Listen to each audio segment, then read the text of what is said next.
உறுப்பினர் திமுக உறுப்பினர் சேர்த்துறார். இது வரைக்கும் தமிழ்நாட்டில் எந்த கட்சியிலும் யார் வேணாலும் உறுப்பினர் சேர்த்தலாம், விரும்பலாம், அப்படித்தான் இருந்தது.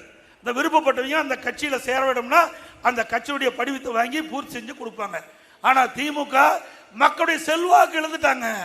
திமுக உறுப்பினர் குறைஞ்சி போச்சு. வேற வழியில் வீடு வீடா போய் கதவை தட்டி பிச்சை எடுக்கிற மாதிரி கதவை தட்டி என் கட்சியில் சேருங்க, திமுக கட்சியில் உறுப்பினர் சேருங்க. அப்படி சேரலினா உங்களுக்கு மாதந்தோறும் கொடுக்குற 1000 ரூபாய் நிறுத்திடுவேன்.